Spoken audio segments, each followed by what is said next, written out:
Hi members, I'm James. Let's take a look at the two variances that will affect your Health Safety Committee and co-chair training. Here's the first change. This is the old requirement. Note that there is a 2-hour prerequisite course. In the new requirement, you no longer need that course, but you still need 16 hours or 2 shifts worth of training per year.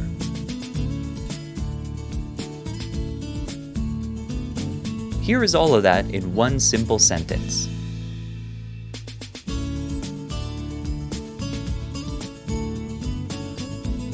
This is the second change.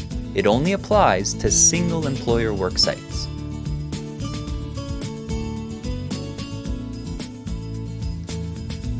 Multiple employer worksites must still each have their own committee.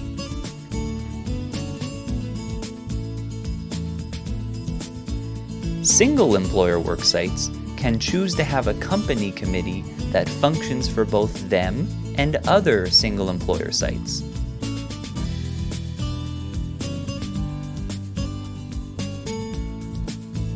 Here are both of those clarifications in one image. Moving forward, these are both now legislated.